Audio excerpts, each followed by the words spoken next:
Horror stories in Hindi में आप सभी का स्वागत है। दोस्तों, अगर आप लोग इस चैनल पर नए हो तो इस चैनल को सब्सक्राइब कर लीजिए। जाकर हमारी दूसरी कहानियाँ ज़रूर देखें और सुनें। आप लोगों को बहुत मज़ा आएगा। साथ ही साथ डिस्क्रिप्शन बॉक्स में हमारा व्हाट्सएप का नंबर है और ईमेल आईडी का लिंक है। अगर आप में से कोई हमें अपनी कहानियाँ भेजना चाहता है तो उस लिंक पर क्लिक करके हमें अपनी कहानियाँ भेज सकता है। चलिए बढ़ते हैं हमारी कहानियों की ओर। दोस्तों, हमारी आज की कहानी नीलेश की है। चलिए इनकी कहानी शुरू करते हैं। मेरा नाम नीलेश है। दोस्तों, जो घटना आज मैं आप लोगों को बताने जा रहा हूँ, ये घटना कसारा घाट की है। आप में से कई सारे लोग इस घाट को जानते होंगे और कईयों ने इस घाट के बारे में ज़रूर सुना होगा। कहा जाता है कि ये महाराष्ट्र का one of the most haunted ghat में से एक घाट है। कसारा घाट का जो रास्ता पड़ता है वो रास्ता पहाड़ों के बीच में से है और वो रास्ता कुछ ऐसा है कि एक तरफ पहाड़ और दूसरी तरफ खाई है। रास्ता काफ़ी ज़्यादा डरावना है और अभी तो काफ़ी डेवलप्ड हो चुका है। जो घटना मैं आप लोगों को बताने जा रहा हूँ, ये 2009 के करीब की घटना है। उस समय मैं और मेरी फैमिली के साथ मेरा एक दोस्त भी था। हम उसी रास्ते से गुजरते हुए आगे एक जगह पर जा रहे थे। हमें वैसे जाना तो इगतपुर ही था। मैं आप लोगों को घटना कुछ विस्तार से बताऊंगा। जब हम लोग उस घाट को क्रॉस कर रहे थे तभी रात के कुछ 1 बज रहे थे। हम मुंबई से खाना खाकर रात में 10 बजे के आसपास निकले थे और जब भी उस घाट को क्रॉस कर रहे थे तभी कुछ 1 या 2 बज रहा था। रास्ता बिल्कुल खाली और सुनसान था। ठंड का मौसम था। उस घाट पर हल्का सा फॉग भी था और इसी वजह से रास्ते की विजिबिलिटी कम हो चुकी थी। गाड़ी मेरे पापा ड्राइव कर रहे थे। हम सभी आराम से जा रहे थे कि अचानक से गाड़ी का जो बोनट था वो एकदम से उठकर आगे की कांच पर लगा और कांच के टुकड़े हो गए और आगे की सीट पे जैसा मैं और मेरे पापा बैठे थे तो वो टुकड़े होकर हमारे शरीर में गड़ गए। इसी के साथ गाड़ी का हॉर्न ज़ोरों से अपने आप ही बजने लगा। मैं पापा से कहने लगा, पापा हॉर्न बंद कीजिए। वो कहने लगे, मैंने हॉर्न को नहीं बजाया, हॉर्न अपने आप ही चल रहा है। हमने गाड़ी का जो सेल्फ स्टार्ट की की होती है उसे ऑफ कर दी और उसके बाद गाड़ी से बाहर निकले। मेरे हाथ में भी कई सारी जगह पर वो टूटी हुई कांच गड़ी थी। मैं बाहर निकलकर दर्द से चिल्लाता कर्राता हुआ उस कांच के टुकड़े को निकाल रहा था। हमने वहीं खड़े होकर गाड़ी की बोनट को दोबारा बंद किया और जैसे ही गाड़ी में बैठने के लिए आगे बढ़े कि मेरे पापा को ऐसा लगा किसी ने उनके कान के पास से जोर से हाथ घुमाया हो। पापा मेरी ओर देखने लगे। कहने लगे, क्या हुआ तुझे? मैंने कहा, कुछ नहीं। वो मुझसे कहने लगे, मेरे कान के पास से तूने हाथ घुमाया क्या? एकदम जोर की हवा मेरे कान के पास से गुजरी। मैंने कहा, पापा मैं आपके पास ऐसा क्यों करूँगा और मैं आपसे कितना दूर भी तो खड़ा हूँ। पापा कहने लगे, क्या पता शायद मेरा वहम है। मैं दर्द में काफ़ी ज़्यादा था। पापा को भी वो कांच गड़ी थी, लेकिन पापा ने उसे निकाल कर अपने आप को स्ट्रांग दिखाते हुए वो गाड़ी के अंदर बैठे। मैं भी बस दरवाज़ा खोलकर बैठने ही वाला था कि सेम जैसा मेरे पापा के साथ हुआ वैसा ही मेरे साथ हुआ। यूँ महसूस हुआ कि किसी ने कान के पास से ज़ोर से हाथ घुमाया हो और उसकी हवा मेरे कान को टकराई। मैंने पीछे मुड़कर देखा तो कोई भी नहीं दिखा। पापा कहने लगे, क्या हुआ, बैठ रहा क्यों नहीं अंदर? मैंने कहा, पापा जैसा आपको लगा था अभी ही वैसा मुझे भी लगा। पापा कहने लगे, हाँ जाने दे, चल तू जल्दी गाड़ी में बैठ जा। मैं गाड़ी में बैठा। अब पापा कहने लगे कि हमें गाड़ी की कांच कहीं तो लगानी पड़ेगी। गाड़ी को हमने जब दोबारा चालू किया तो गाड़ी चालू हो गई, लेकिन ठंड इतनी ज़्यादा थी और बिना विंडशील्ड के गाड़ी चलाना बहुत मुश्किल हो रहा था। लगभग 1 से 1.5 किलोमीटर ही हमने गाड़ी को आगे चलाया और बाई ओर रास्ते के गाड़ी को रुका दिया। हम वैसे तो घाट का रास्ता चढ़ चुके थे और बाई ओर रास्ते के गहरी खाई थी। जो रोड को छोड़कर कच्चा रास्ता होता है वो थोड़ा सा था। वहीं पर हमने गाड़ी को रुका दिया और वहाँ पर बहुत सारी जंगली झाड़ियाँ भी थी।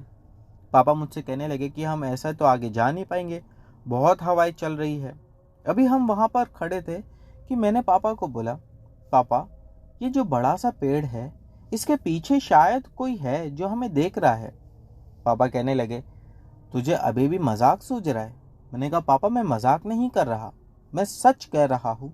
मुझे बार बार लगता है कि वहाँ से कोई हमें देखता है। जिसके बाद पापा ने कहा, चल हम चलकर वहाँ पर देखते हैं। मैं और पापा जब उस पेड़ के पास गए तो हमने देखा कि वहाँ पीछे कुछ भी नहीं था, लेकिन ऊपर से कुछ गिरा। आवाज़ भी काफ़ी ज़ोर की थी। दोस्तों, आप लोगों को जानकर हैरानी होगी कि वो ठीक हमारे पैर के पास गिरा था। जब हमने नीचे देखा तो वो एक बड़ा सा पत्थर था। सवाल ये हो रहा था कि इतना बड़ा पत्थर पेड़ से कैसे गिरा और वो पत्थर ऊपर गया ही क्यों था।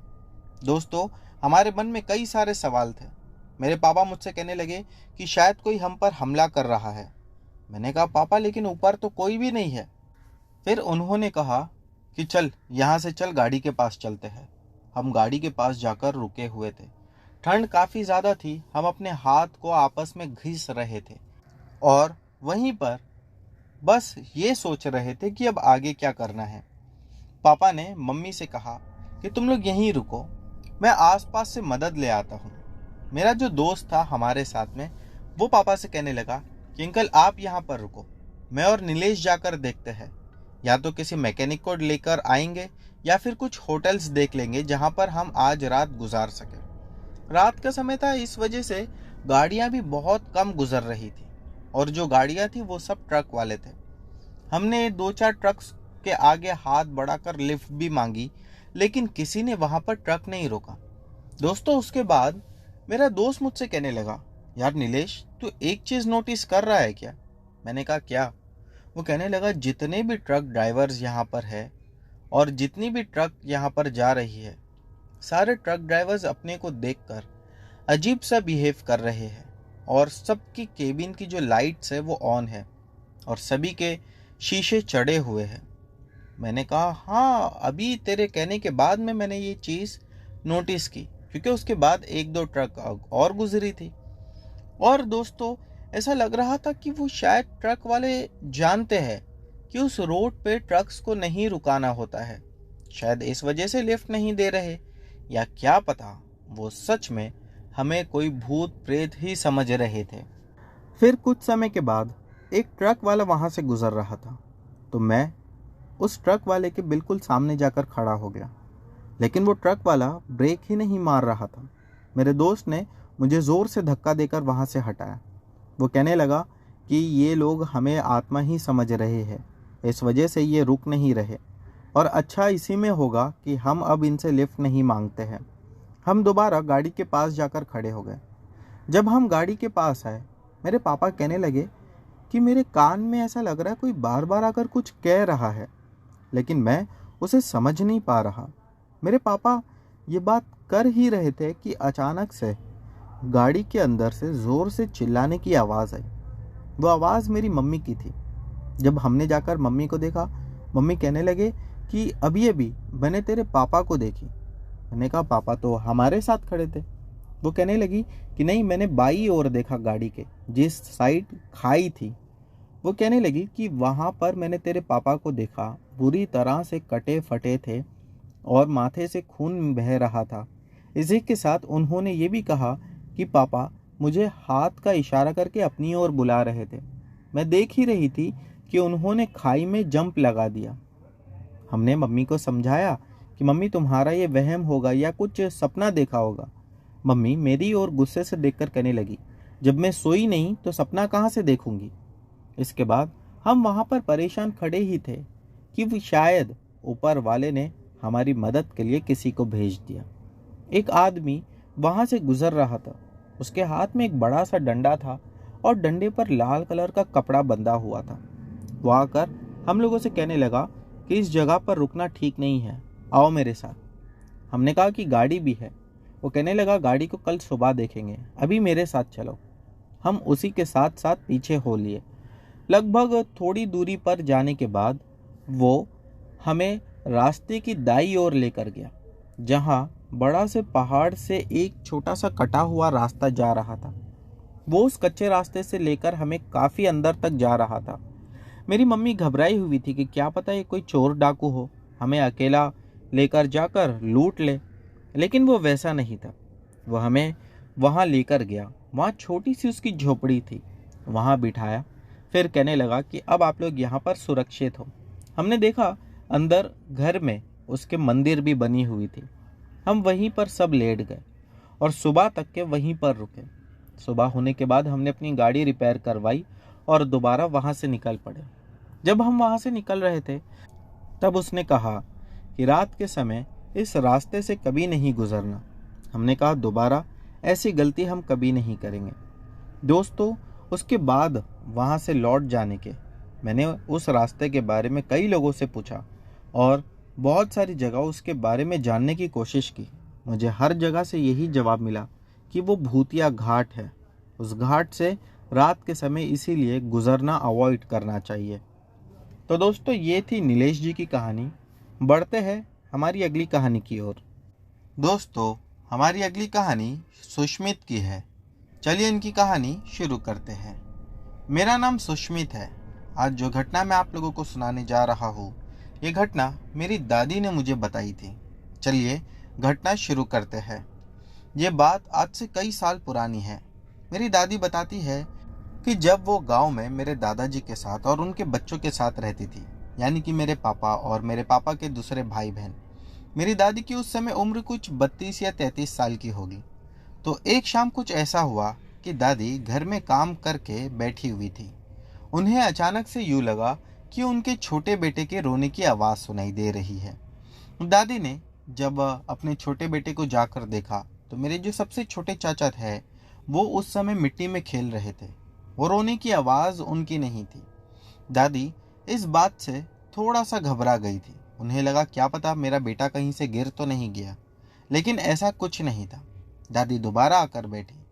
दोबारा वही आवाज़ सुनाई दी। इस बार भी वो जब भाग कर जाकर देखी तो बच्चा खेल ही रहा था। दोस्तों, ऐसा 3 बार हुआ। फिर तीसरी बार में दादी ने मेरे छोटे चाचा को उठाकर घर के अंदर ले आया। उसके बाद दोबारा से वो आवाज़ सुनाई दी। दादी सोचने लगी कि क्या पता कोई आस पड़ोस में बच्चा रो रहा होगा, इसीलिए वो नहीं उठी। वो वहीं पर बैठी थी। लेकिन वो आवाज़ों का आना लगातार जारी रहा, यानी वो रोने की आवाज़ आ ही रही थी। अब दादी को इस बात से कहीं थोड़ी सी चिढ़ भी हो रही थी और फिक्र भी सता रही थी कि अगर उस बच्चे के आसपास कोई ना हुआ हो तो वो बच्चा तो रोता ही रहेगा। दादी बाहर निकलकर उस आवाज़ का पीछा करने लगी। दादी बताती है कि वो घर से कुछ 20 कदम ही आगे बढ़ी होगी कि तभी उन्हें मेरी बुआ मिली। उन्होंने बुआ से कहा कि जाकर तू घर पर बैठ, मैं देख कर आती हूँ ये आवाज़ कहाँ से आ रही है। बुआ ने तुरंत ही मेरी दादी का हाथ पकड़ के कहा कि मम्मी, आवाज़ तो कोई भी नहीं आ रही। दादी ने उसे समझाया कि नहीं, किसी बच्चे की रोने की आवाज़ बिल्कुल साफ सुनाई दे रही है, और बुआ को वो आवाज़ आ ही नहीं रही थी। दादी ने कहा, अरे तू जाकर बच्चा देख, मैं देख कर आती हूँ। उस समय मेरे चाचा की उम्र 4 या 5 साल की रही होगी। मेरी दादी उस आवाज़ का पीछा करते हुए गांव के एक कोने में पहुंच गई। दोस्तों, वहां पर एक पुराना सा घर टूटा फूटा पड़ा हुआ था और वो आवाज़ भी वहां से आ रही थी। दादी ने जब जाकर देखा तो पाया कि घर तो बिल्कुल खाली पड़ा है। दादी इस बात से हैरान थी कि जब घर खाली है और यहाँ पर कोई नहीं है तो आवाज़ कैसे। लेकिन वो रोने की आवाज़ उस घर में गूंज रही थी। दादी वहाँ से बाहर निकली और वहाँ करीब में एक जान पहचान के लोग थे दादी के, उनका घर था। दादी उनके पास गई, जाकर कहने लगी कि इस घर में से रोने की आवाज़ आ रही है और आवाज़ गूंज रही है, आप लोग को आवाज़ नहीं आई? उन लोगों ने कहा नहीं, हमें तो कोई भी आवाज़ नहीं आ रही। दादी ने फिर अपनी उसी सहेली को अपने साथ में लिया और दोबारा उस घर में गई। जब घर में गई तो दादी की दोस्त और दादी दोनों ने देखा कि एक बच्चा ज़मीन पर रेंग रहा है और दोस्तों उसके हाथ पैर में से खून निकल रहा है। वो इतना ज़्यादा रो रहा है कि उसके आंसू ज़मीन पर गिर कर जब रुकते हैं और वही आंसू के ऊपर से वो रेंगता है तो उसके हाथ पैर जहाँ कटे हुए थे वो खारा पानी आंसू का उसके हाथ पर लगता है। इस वजह से उसे और भी ज्यादा जलन देती होगी। और उसके बाद वो बच्चा जैसे ही दादी और उनकी दोस्त को देखा वो एकदम से शांत हो गया और फिर वो उठकर खड़ा हो गया। उस बच्चे की उम्र 1.5 से 2 साल की होगी। और फिर वो चलने लगा। फिर दादी और उनके दोस्त के पास आया और दोनों का कपड़ा पकड़ा और दोनों को खींचने लगा अंदर की ओर। मेरी दादी अपनी दोस्त से कहने लगी कि शायद ये बच्चा कुछ बताना चाह रहा है। उनकी दोस्त दादी से कहने लगी, नहीं, ये कुछ बताना नहीं चाह रहा, ये इंसान का नहीं बल्कि शायद भूत का बच्चा है। दादी वहां उसे देखकर हंसने लगी। दादी ने कहा कि तू पागल हो गई, ये भूत का बच्चा, भूत के बच्चे कब से होते हैं। वो दोस्त उनकी वहां समझाने लगी कि किसी बच्चे की आत्मा भी हो सकती है। वो मेरे बोलने का मतलब ये था। दादी उस समय बताती है कि मुझे जरा भी अंदाजा नहीं था कि ये किसी इंसान के बच्चे की आत्मा हो सकती है। दादी ने अपनी दोस्त का हाथ पकड़ा और उससे कहा कि चल, ये कहाँ लेकर जा रहा है। दोस्तों, उसके खिंचाव में इतनी ज्यादा ताकत थी जैसा यूं लग रहा था कि कोई 10 साल का बच्चा खींच रहा हो। दादी और उनकी दोस्त उस बच्चे के खिंचाव के पीछे पीछे चलने लगे। वो ठीक घर के एक कोने के कमरे में ले गया और वहां का दरवाजा अपने आप एक जोर की आवाज के साथ बंद हो गया। फिर वो बच्चा, दोस्तों, दादी के सामने ही कहीं गायब हो गया। ऐसा लगा कि वो बच्चा हवा का रूप लेकर हवा में ही घुल मिल गया हो। उसके बाद उन लोगों ने देखा कि दीवार पर एक बड़ी सी परछाई नजर आ रही है और वो परछाई रेंग रही है बच्चे की तरह, लेकिन वो आकार में काफी ज्यादा बड़ी थी, जैसा मानो कि एक जंगली भेड़िए के जितनी। इसी के साथ दादी और उनकी दोस्त ने देखा कि वो बच्चा उस कमरे की चारों दीवार पर रेंगता हुआ नजर आ रहा है, लेकिन सिर्फ उसकी परछाई ही थी। वो काफी बड़ा दिख रहा था। दादी और उनकी दोस्त बहुत ज्यादा डर चुके थे। जैसे ही दादी की दोस्त ने उनका हाथ पकड़ा और उसे उस कमरे के दरवाजे की तरफ खींचा, वैसे ही वो बच्चा जो कि अभी उनके पीछे की दीवार पर रेंग रहा था, पलक झपकते ही एकदम से दरवाजे पर आ गया। यानी दरवाजे पर उसकी परछाई अब दिखाई देने लगी और यूं लग रहा था जैसा कि वो जानबूझकर इनका रास्ता रोक रहा है। उस बच्चे की आत्मा शायद उन्हें उस घर से जाने नहीं देना चाहती थी। दोस्तों, कहा जाता है कि छलावे जो होते हैं वो किसी का भी रूप धारण कर सकते हैं। कई बार प्रेत आत्माएं भी किसी का भी रूप धारण कर लेती है। हो सकता है कि वो किसी की आत्मा ही हो। दोस्तों, इसके बाद मेरी दादी बताती है कि जो उनकी दोस्त थी वो जोरों से वहां पे चीखने चिल्लाने लगी और भगवान को याद करने लगी। वो कह रही थी कि जैसा जैसा वो जोर से चीख रही थी, चिल्ला रही थी, वैसा वैसा वो बड़े से बच्चे की जो परछाई थी वो दरवाजे से हटकर दीवार पर जा रही थी। जैसे ही वो परछाई दीवार पर आई पूरी तरह से, वैसे ही दादी और उनकी दोस्त ने दरवाजा खोला और वहां से तेज बाहर भागकर निकल गए। जब ये दोनों बाहर भागकर निकले, ये काफी ज्यादा डरे हुए थे और पसीने में नहा चुके थे। कहते हैं कि इसके बाद में ये बात उन लोगों ने पूरे गांव में बताई। गांव वालों का ऐसा कहना था कि आज तक तो ऐसा गांव में कभी नहीं हुआ कि किसी ने भूत प्रेत आत्मा को देखा या महसूस किया हो। ये पहली बार था। इसके बाद गांव में एक आदमी के पास ये दोनों ही पहुंचे और वहां जाकर उनको सारी बात बताई। वो जो आदमी था वो कहने लगा कि जो खाली जगह होती है वो भूत प्रेत आत्माएं उसे अपना घर बना लेती है।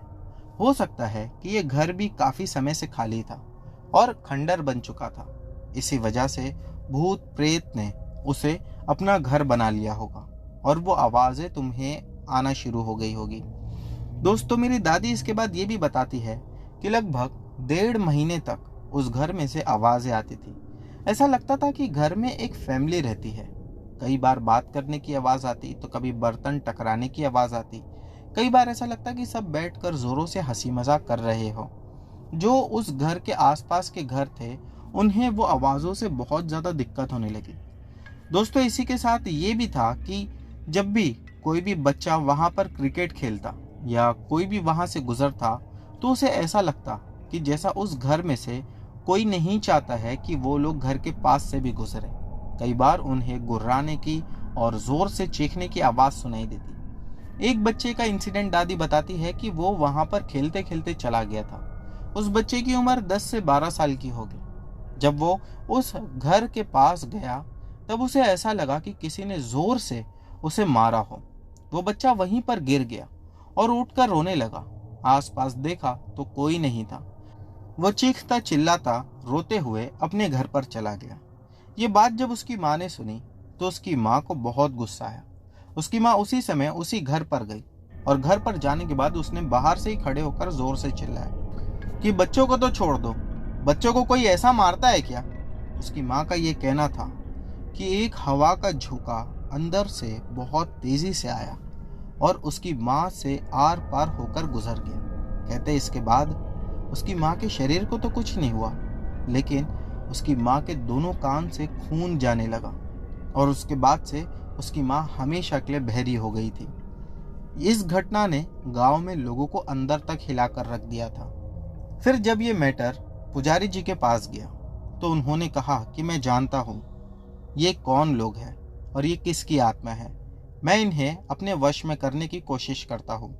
पुजारी जी एक दिन वहां पर आए। जो क्रिया उन्हें करने की थी वो उन्होंने किया, लेकिन कोई फर्क नहीं पड़ा। अगले दिन उन्होंने कहा कि ये एक फैमिली थी जो कि हाईवे से होकर गुजर रही थी। वो हाईवे हमारे ही गांव को होकर जाता था। वहीं पर उनका एक्सीडेंट में मौत हो गई थी और जितने लोग वहां पर मारे गए थे उन्हीं की आत्मा ने उस घर को अपना घर बना लिया था। फिर पुजारी जी ने 2-3 दिन तक के क्रियाएं की और उसके बाद वो सारी आत्माओं को मुक्ति दिला दी। दोस्तों, उसके बाद में उस घर को भी गांव वालों ने मिलकर तोड़ दिया ताकि दोबारा वहां पर ऐसा कुछ ना हो। तो दोस्तों, अब बढ़ते हैं हमारी अगली कहानी की ओर। दोस्तों, हमारी अगली कहानी रश्मि की है। चलिए इनकी कहानी शुरू करते हैं। मेरा नाम रश्मि है। आज जो घटना मैं आप लोगों को सुनाने जा रही हूँ, ये घटना हमारे घर के पास अभी लॉकडाउन में घटी थी। दोस्तों, जब हमारे साथ ये घटना घटी उस समय तो हम ये नहीं समझ पाए कि क्या जो हमारे साथ हो रहा है वो सच है या फिर हमारा वहम है। कई सारे लोग ऐसा बताते हैं कि वो छलावा था। दोस्तों, बात कुछ ऐसी है कि लॉकडाउन का समय चल रहा था और लॉकडाउन दूसरी बार जो लगा था वो पहली बार से कुछ ज़्यादा ही स्ट्रिक्ट था। हमारे वहाँ हमारे घर से थोड़ी दूरी पर मेरे हस्बैंड के दोस्त का भी घर था। वो, उनकी पत्नी और उनके बच्चे वहीं पर रहते थे। एक दिन उन्होंने फ़ोन किया मेरे हस्बैंड को और बताया कि हमारी तबीयत बहुत ज़्यादा ख़राब है और हमें कोरोना हुआ है। मेरे हस्बैंड ने उन्हें कहा कि अगर कोई भी चीज़ की ज़रूरत हो तो हमें बता देना, हम लोग आपकी हेल्प करेंगे। दोस्तों, ये बात को हुए कुछ 2 दिन बीत चुके थे। उसके बाद एक रात हम घर में खाना खाते हुए बैठे थे। हमारे घर से थोड़ी दूरी पर एक बड़ा सा कुआं था। उस कुएं के आसपास कोई जाता नहीं था। वो कुआं बिल्कुल खाली पड़ा होता था। हमारी जो सोसाइटी के बच्चे थे वो कभी कभार उस कुएं के पास भी अगर जाते तो सभी के पेरेंट्स उन्हें चिल्लाते कि उस कुएं के पास नहीं जाना। मैंने उस कुएं के बारे में कई सारी घटनाएं सुन रखी थी। जिस जगह पर हम लोग रहते थे वहां शिफ्ट हुए अभी हमें सिर्फ 1.5 ही साल हुआ था। मैं ज्यादा कुछ जानती नहीं थी, लेकिन इतना पता था कि लोग उसे भूत या कुआं कहते हैं। कई सारे लोगों का मानना है कि कुछ साल पहले वहां पर कुछ लोगों ने कूदकर अपनी जान दे दी थी, यानी आत्महत्या किया था। दोस्तों, जब हम लोग रात में खाना खा रहे थे तभी दरवाजे पर खटखटाने की आवाज हुई। जब हम लोगों ने दरवाजा खोलकर देखा तो पाया कि ये वही मेरे हस्बैंड के दोस्त थे। हमने कहा, अरे आपको तो कोरोना हुआ था ना, आपकी तबीयत कैसी है। उन्होंने कहा कि अरे वो मैं मजाक कर रहा था, और वो घर के अंदर आए जबकि हमने उन्हें बुलाया नहीं था। हम जानते थे कि उन्हें कोरोना है तो इसीलिए हम उन्हें बाहर ही खड़ा रखकर बात कर रहे थे, लेकिन वो खुद से ही अंदर आ गए और हमें मना करना अच्छा नहीं लगा। वो मेरे हस्बैंड के साथ बैठे। फिर वो कहने लगे कि चल बाहर घूम कर आते हैं। मेरे हस्बैंड ने कहा कि कोरोना का समय है, बाहर अगर किसी ने देख लिया तो और दिक्कत हो जाएगी, मैं बाहर नहीं आ सकता। वो कहने लगा, अरे मैं भी तो अभी आया, चल हम बाहर से आते हैं। दोस्तों, इस बार उनका बात करने का टोन काफी ज्यादा अलग लग रहा था। मेरे हस्बैंड ने उन्हें मना किया और उनसे कहा कि तू भी अपने घर पर चले जा, रात काफ़ी हो चुकी है, घर जाकर सो जा, जब ये लॉकडाउन खुलेगा हम तभी मिलेंगे। मेरे हस्बैंड के इतना कहने के बाद वो गुस्से में आ गया। उसने मेरे हस्बैंड का हाथ पकड़ा और पूरी ताकत से मेरे हस्बैंड को खींचने लगा। मेरे हस्बैंड घसीटते हुए उसके साथ खींचे चले जा रहे थे। दरवाजे तक वो लोग पहुंचे ही थे कि मेरी नजर उन पर पड़ी। मैंने चिल्लाया कि ये क्या बदतमीजी है, मेरे हस्बैंड मना कर रहे तो उन्हें छोड़ दो। उसने एकदम गुस्से से मेरी ओर देखा और उसके बाद कहा कि ठीक है जा। मेरे हस्बैंड को उसने छोड़ा और दरवाजा बंद कर बाहर निकला। दोस्तों, मैं मेरे हस्बैंड से बात करती कि मेरे हस्बैंड दोबारा मुझे चिल्लाने लगे कि ऐसा किसी को चिल्लाते नहीं है, वो मेरा दोस्त है, उसका मुझ पर हक है। हाँ, वो भले गलत कर रहा था, लेकिन तुमने जो टोन में बात किया वो ठीक नहीं था। हम अभी बात करते करते हमारे घर की खिड़की की ओर बढ़े थे। मेरे हस्बैंड को सिगरेट पीने की आदत थी, तो सिगरेट पीने के लिए उन्होंने खिड़की खोला। उन्होंने देखा कि उनका वही दोस्त जो कि बिल्डिंग से अभी अभी निकला था। दोस्तों, आगे बढ़ते बढ़ते वो उस कुएं की ओर गया और कुएं के पास से खड़े होकर मेरे हस्बैंड को देखने लगा और उसके बाद उसने छलांग लगा दी उस कुएं में। मेरे हस्बैंड ये देखकर एकदम से हिल गए और मुझे खुद को अपनी आंखों पर विश्वास नहीं हो रहा था। मुझे तो तब भी यही लग रहा था कि ये पागल हो चुका है आदमी, इसीलिए ये ऐसा सब कर रहा था। मैंने मेरे हस्बैंड से कहा कि उनकी वाइफ को जल्दी से फोन लगाओ। मेरे हस्बैंड ने उनकी वाइफ को फोन लगाया तो उनकी वाइफ ने फोन उठाया। वो बिल्कुल नॉर्मल थी। मेरे हस्बैंड ने कहा कि तुम्हारे पति ने अभी अभी कुएं में छलांग लगा दी है। वो कहने लगी कि आप क्या बात कर रहे हो, मेरे पति मेरे बाजू में ही लेटे हुए हैं। मेरे हस्बैंड ने कहा कि तुम श्योर हो? उन्होंने कहा कि हाँ, मैं बिल्कुल श्योर हूँ। इसके बाद हम लोगों को जब विश्वास नहीं हुआ तो उन्होंने हमें वीडियो कॉल किया। वीडियो कॉल करने के बाद हमने देखा कि सच में मेरे पति के जो दोस्त थे वो उसी कमरे में वहां पर अपनी पत्नी के साथ लेटे हुए थे। दोस्तों, इस घटना ने हम लोगों को तो अंदर तक हिला दिया था। मैंने अगले दिन आस पड़ोस में ये बात करी। लोगों ने कहा कि हम तो कहते थे ना, वो कुआं जो है भूतिया है, लेकिन सवाल ये उठता है कि वो छलावा तुम्हारे पास क्यों आया था? दोस्तों, जब तक लॉकडाउन लगा रहा हम उसी समय दूसरा घर ढूंढते रहे ऑनलाइन। हमें घर तो मिल गया था, लेकिन शिफ्टिंग लॉकडाउन की वजह से नहीं हो पा रही थी। और फिर जैसे ही लॉकडाउन हटा, हमने उस घर को तुरंत छोड़ा और दूसरी जगह शिफ्ट हो गए। उसके बाद उस एरिया में हम कभी नहीं गए। तो दोस्तों, अब बढ़ते हैं हमारी अगली कहानी की ओर। दोस्तों, हमारी अगली कहानी हिमदीप की है। चलिए इनकी कहानी शुरू करते हैं। मेरा नाम हिमदीप है। आज जो घटना मैं आप लोगों को बताने जा रहा हूँ, ये अभी कुछ साल पहले ही मेरे और मेरे घर वालों के साथ घटी। हम लोग बहुत टाइम के बाद एक साथ इकट्ठा हुए थे। यानी कि मेरा भाई कहीं बाहर काम करता था, मैं भी आउट ऑफ इंडिया रहता हूँ। मेरी एक छोटी बहन है, वो मेरे मम्मी पापा के साथ रहती है। हम सभी लोग एक साथ दिवाली के मौके पर घर में इकट्ठा हुए थे और सभी लोग यानी कि मैं और मेरा भाई एक एक महीने की छुट्टी डाल कर आए थे। पापा ने भी पहले ही ऑफिस से छुट्टी ले रखी थी। हमने सोचा कि क्यों ना इस छुट्टी का फ़ायदा उठाया जाए और कहीं घूमने के लिए जाया जाए। उसके बाद पापा ने कहा कि हम कश्मीर चलते हैं, घूमने के लिए बहुत अच्छी जगह है। मैंने कहा कि ठीक है। हमारे घर से कश्मीर 850 किलोमीटर की दूरी पर है। फिर हम लोगों ने अपनी गाड़ी निकाली और एक शाम 6 बजे के आसपास निकल पड़े। हमें पता था कि हमें पहुंचने में अगले दिन रात के 9-10 तो बज ही जाएंगे। लेकिन दोस्तों, रास्ते में ही हमारे साथ कुछ ऐसी घटनाएं घटी जिसकी वजह से हमें पहुंचने में बहुत ज़्यादा समय लग गया। सबसे पहले तो हमारी गाड़ी का टायर पंचर हो गया, जिसे बनाने में लगभग 2-2.5 घंटे निकल गए, क्योंकि उस जगह पर कोई पंचर वाला दिखाई ही नहीं दे रहा था। पंचर बनने के बाद कुछ ही दूर आगे बढ़े थे कि गाड़ी खराब हो गई। इसी वजह से हमें कश्मीर में जिस जगह जाना था वहां पहुंचने में रात के 3 बज चुके थे। जब हम वहां पर पहुंचे तो बिल्कुल ही सन्नाटा पसरा हुआ था। बर्फ की वजह से और ठंड की वजह से सभी लोग अपने अपने घरों में थे। जिस होटल को हमने बुक किया हुआ था, वो होटल में जाने के बाद होटल वाला कहने लगा कि आप तो जल्दी आने वाले थे, फिर इतना लेट क्यों हो गया? हम लोगों ने उसे सारी बात बताई। वो कहने लगा कि ठीक है, आपका ये कमरा है। उसने हमें कमरा दिया, हम कमरे में जाकर सो गए। 3 दिन कश्मीर रुकने के बाद हम वहाँ से लद्दाख के लिए निकल पड़े। दोस्तों, अब यहाँ से आगे का सफ़र कुछ डरावना होने वाला था। जब हम लद्दाख पहुँचे और वहाँ जाकर जिस होटल में हमने कमरा लिया था, वो होटल में हमारे अलावा कोई नहीं था। मैं उस होटल को देखकर ये सोच रहा था कि हमारे अलावा कोई नहीं है, तो क्या इस होटल में कोई आता ही नहीं? वो कहने लगा कि लद्दाख में वैसे भी लोग कम ही आते हैं। हमने उसकी बात पर भरोसा कर लिया।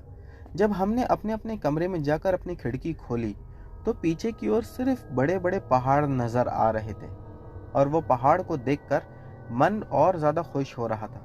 लेकिन रात के समय वो पहाड़ उतने ही ज़्यादा डरावने लग रहे थे। हम एक शाम जब घूम कर लौटे तभी ही वहाँ रिसेप्शन पर एक आदमी मिला। उस आदमी से मैं बात कर रहा था। मैंने कहा, यहाँ कोई रहता नहीं है? यहाँ की होटल में कोई नहीं है हमारे अलावा? वो कहने लगा कि दरअसल कुछ लोग हैं जो इस होटल को भूतिया मानते हैं। मैंने कहा कि ऐसा क्यों? वो कहने लगा कि इस होटल के पीछे कुछ भी नहीं है ना, इसीलिए। और पीछे साइड के जितने भी कमरे हैं उनकी खिड़की खुलते ही साथ सामने सिर्फ पहाड़ ही पहाड़ दिखते हैं। मैंने कहा, तो इसमें भूत कहाँ से आ गया? फिर उसने मुझे एक छोटी सी घटना बताई कि कुछ साल पहले वहाँ पर एक कपल आया हुआ था उसी होटल में। होटल 3 माले की थी। तीसरे माले पर वो कपल रुका हुआ था। जब वो कपल रात में सोने गया तब बिल्कुल ठीक था, लेकिन अगले दिन दोनों की लाश उस कमरे से मिली। पुलिस ने भी बहुत जांच पड़ताल की, लेकिन कुछ समझ में नहीं आया। फिर उसके बाद कहा जाता है कि जब भी वहाँ पर कोई कमरा लेता या आकर रुकता तो उसके साथ कुछ ना कुछ घटनाएं घटते रहती थी, और इसीलिए हमने होटल का तीसरा माला हमेशा हमेशा के लिए बंद कर दिया। मैंने कहा, तो होटल में पहले या दूसरे माले पर ऐसा कुछ नहीं होता है क्या? वो हंसते हुए कहने लगा कि नहीं, यहाँ पर ऐसा कुछ नहीं होता है। दोस्तों, उसके बाद उसने एक बात और बताई कि आप लोग तो अभी कुछ दिन में चले जाएंगे, लेकिन जाने से पहले तीसरे माले पर एक चक्कर तो ज़रूर लगा कर जाना। मैं बोला, जब फ्लोर बंद है तो मैं जाऊँगा कैसे? वो कहने लगा कि मैं आपको रात में चोरी से लेकर जाऊँगा। और उसने वैसा ही किया। जब एक रात में सब सो गए तब वो मुझे तीसरे माले के बाहर ले जाकर दिखाने लगा। एकदम सन्नाटा पड़ा हुआ था। उसे देखकर ही डर लग रहा था। और मैंने कुछ आवाज़ें भी सुनी, जैसा कि कोई भाग रहा है, कोई चल रहा है या आपस में लड़ाई हो रही है। वो कहने लगा कि ये आवाज़ें कैसे आती है, इसका अंदाज़ा अब आपको हो गया होगा। और दोस्तों, फिर क्या था, अगले दिन तो हम वैसे भी वहाँ से निकलने वाले थे, और फिर अगले दिन सुबह होते ही हम उस होटल को खाली करके वहाँ से निकल गए। तो दोस्तों, ये थी हिमदीप की कहानी। बढ़ते हैं अगली कहानी की ओर। दोस्तों, हमारी अगली कहानी मोनू की है। चलिए इनकी कहानी शुरू करते हैं। मेरा नाम मोनू है। आज जो घटना मैं आप लोगों को बताने जा रहा हूँ ये कुछ साल पहले घटी थी। हमारा चांदी का काम है। हमारा जो घर है वो दुकान को लगकर ही था। हम चांदी का काम करते थे, जैसा कि चेन देते थे और पायल देते थे। ये सारे काम ख़त्म करने में हम रात के 9 बजा ही देते थे। 9 बजे हम वैसे ही काम ख़त्म करके अपने घर पर आकर आराम करते थे। एक रात मेरी तबीयत ठीक नहीं थी। मैं काम ख़त्म करके अपने घर पर ही बैठा हुआ था कि तभी ही मुझे एकदम से बेचैनी होने लगी। तो मैं उठकर रात के कुछ 1:30 बजे खिड़की पर जाकर देखने लगा। एकदम सन्नाटा हर जगह पसरा हुआ था। तभी मैंने खिड़की के पास देखा कि कुछ लोग एक के पीछे एक सफ़ेद कपड़े पहने हुए लाइन से चले जा रहे थे। जब मैंने उन्हें देखा तो मैं दंग रह गया कि इतनी रात में ये लोग कहाँ जा रहे हैं और सब एक जैसे दिख रहे हैं। पूरी लाइन में जो सबसे आखिरी आदमी था उसकी नज़र मुझ पर पड़ी और पलक झपकते ही वो ठीक मेरे खिड़की के सामने आकर खड़ा हो गया। आकर वो मुझसे कहने लगा कि तूने हमें देख लिया, तुझे नहीं देखना था, गलती तेरे से हो गई, इसका भुगतान भी तू भुगतेगा। अब यहाँ से तेरी उल्टी गिनती शुरू, और अगर तूने ये बात किसी को बताई तो तुझे और ज़्यादा पछताना पड़ेगा। इतना कहकर वो वहाँ से चला गया और मोनू एकदम से वहाँ बेहोश होकर, मानो जैसा कि उसे समझ में ही नहीं आ रहा हो, गिर पड़ा। उसकी पत्नी आई और आकर उसे उठाने लगी। जब वो होश में आया तो वो कहने लगा कि अभी अभी मैंने किसी को देखा। उसकी पत्नी उसके साथ मजाक करने लगी। किसी को देखे आपने इतनी रात में? उसने अपनी पत्नी को सारी बात बताई। उसकी पत्नी और ज्यादा हंसने लगी। वो कहने लगी कि आपकी तबीयत खराब है ना, इसीलिए आपको कुछ भी दिख रहा है, ऐसा कुछ नहीं है। वो अपनी पत्नी को समझाने लगा कि नहीं, मैंने सच में कुछ देखा। उसकी पत्नी को लाख समझाने के बावजूद उसकी पत्नी नहीं मानी और वो रात ऐसी ही दोनों की कट गई। अगले दिन से जैसा कि वो आत्मा ने या जिन ने कहा था, वो बात बिल्कुल सच निकली। मोनू की उल्टी गिनती अब शुरू हो चुकी थी। उसे बार बार यूं लगता था जैसे कि कोई उसे मारना चाह रहा है। कई बार सड़क पर चलते चलते उसे यूं लगता कि कोई ट्रक के सामने उसे धक्का दे रहा है और उसके 2 से 3 बार एक्सीडेंट भी हुए। एक बार वो छत पर बैठा हुआ था। अचानक से पीछे से किसी ने इतनी जोर का धक्का दिया कि वो छत से जमीन पर गिर पड़ा, जिसकी वजह से उसका एक पैर टूट गया। उसे बहुत दर्द हुआ। वो दर्द से चिल्ला रहा था, कर्रा रहा था। फिर उसने सोचा कि कुछ दिन घर पर ही रहना ठीक है। लेकिन जब वो घर पर भी रहने लगा तो उसे यूं महसूस होता था जैसा कि उसके आसपास कोई है और वो आत्मा को या वो उस जिन को देख पा रहा था। हर समय यूं लगता था कि वो आत्मा हर समय उसके कान में आकर यूं कह रही है कि अब तेरा बचना नामुमकिन है। वो बहुत ज़्यादा परेशान रहने लगा। ऐसे ही 2-3 महीने निकल गए और परेशान हो होकर उसने ये अपनी परेशानी सभी लोगों को बताई, लेकिन इसका समाधान तो किसी के पास नहीं था। लोग बस एक ही बात कहते थे कि अरे ऐसा कुछ नहीं है, ये तो झूठ मूठ की कहानी बना रहा है। वो जानता था कि जो उसने देखा वो सच है, जो उसके साथ हो रहा है वो भी बिल्कुल सच था। फिर उसने सोचा कि क्यों ना मैं जाकर किसी को बताता हूँ। वो एक मंदिर के पुजारी जी के पास गया। जाकर उन्हें सारी घटना बताई। पुजारी जी कहने लगे कि जिसे तुम आत्मा समझ रहे हो वो आत्मा नहीं है, वो एक जिन है और वो तुम्हें ऐसे ही परेशान करता रहेगा। अच्छा होगा कि जितना जल्दी तुम इससे छुटकारा पा लो। पुजारी जी की ये बात सुनकर वो दोबारा से निराश होकर अपने घर लौट आया। अब वो ये सोचने लगा कि मैं क्या करूं।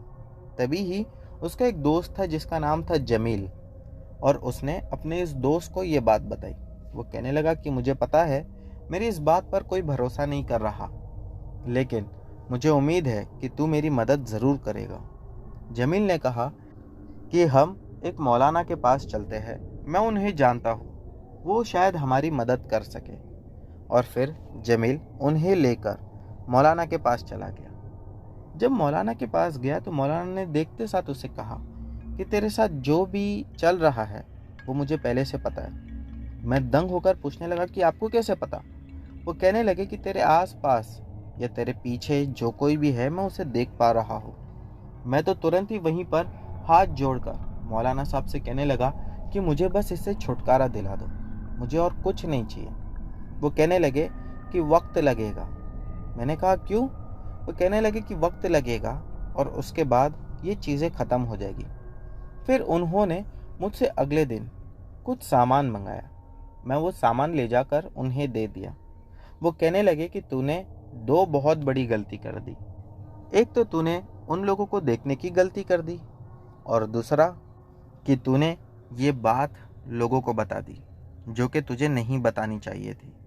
मैं तो फिर भी उनसे बहुत ज़्यादा माफ़ी मांग रहा था। वो मुझे कहने लगे कि 9 दिन के बाद मेरे पास आना। सामान तो उन्हें दे चुका था।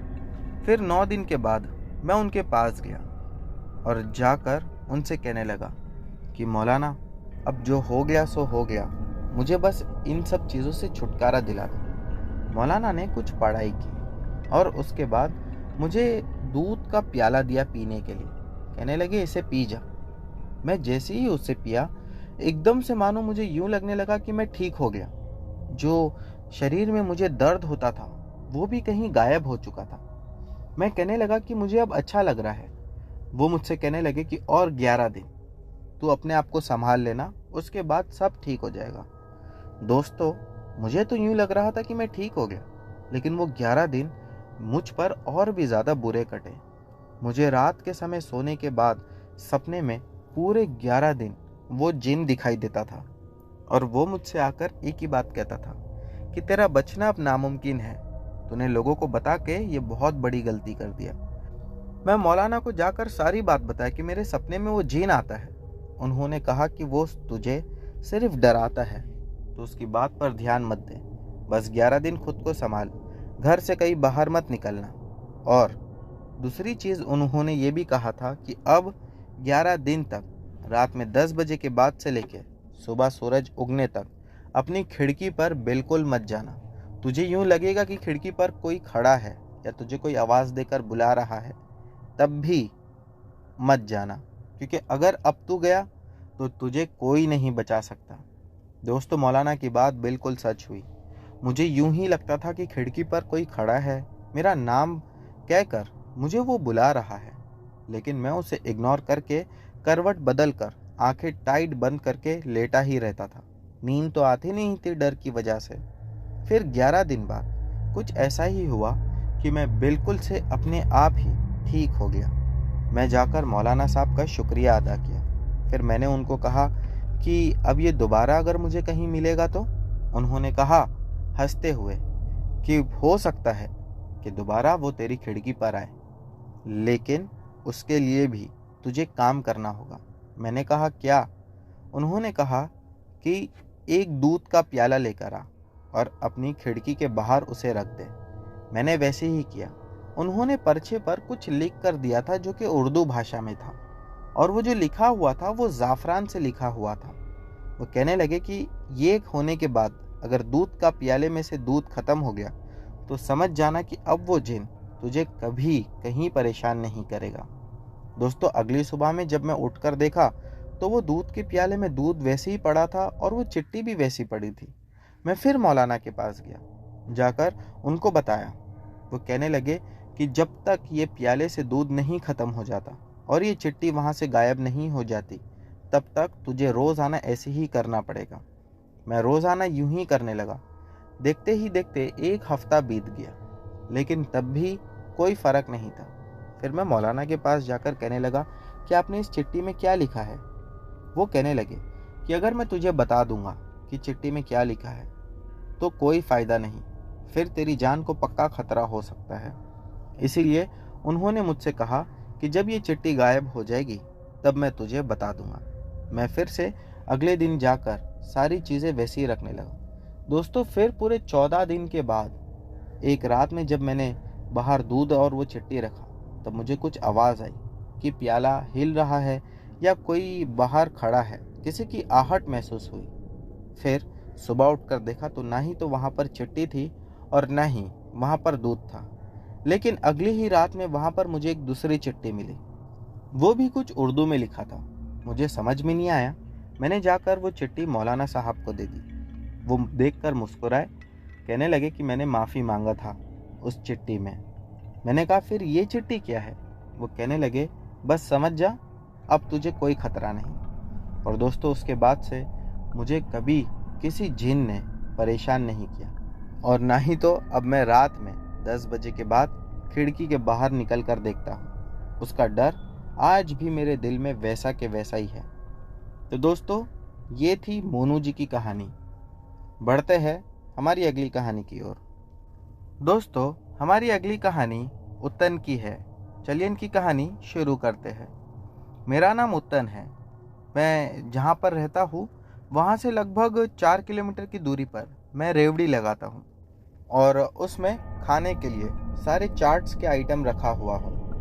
मेरे साथ जो घटना घटी थी ये 2011 की थी। उसके बाद में 3 साल तक मैं वहाँ रेवड़ी लगाना ही छोड़ दिया था, क्योंकि मुझे डर इतना लगता था कि उस जगह का नाम सुनते भी मेरे हाथ पैर कांपने लग जाते। अब मैं घटना पर आता हूँ। बात उस रात की है जब बहुत ज़्यादा ठंड थी, कोहरा काफ़ी ज़्यादा था। रात के कुछ 11:30 बज चुके थे। मैं वो रेवड़ी का सारा सामान समेट रहा था और ये सोच रहा था कि जल्दी जल्दी घर पर चला जाऊंगा। जब मैं सारा सामान समेट रहा था और आसपास भी लोग बिल्कुल कम हो चुके थे, तभी ही मेरे पास एक औरत आई और आकर वो मुझसे कहने लगी कि मुझे कुछ चाट चाहिए। मैंने उसे मना कर दिया। मैंने कहा कि मैडम अभी तो सब कुछ बंद हो चुका है, आप एक काम करना कि कल आ जाना। वो जिद करने लगी। मुझे उसे देना ही पड़ा और इसी वजह से मुझे उस रेवड़ी का सामान समेटने में और ज़्यादा देरी हो गई।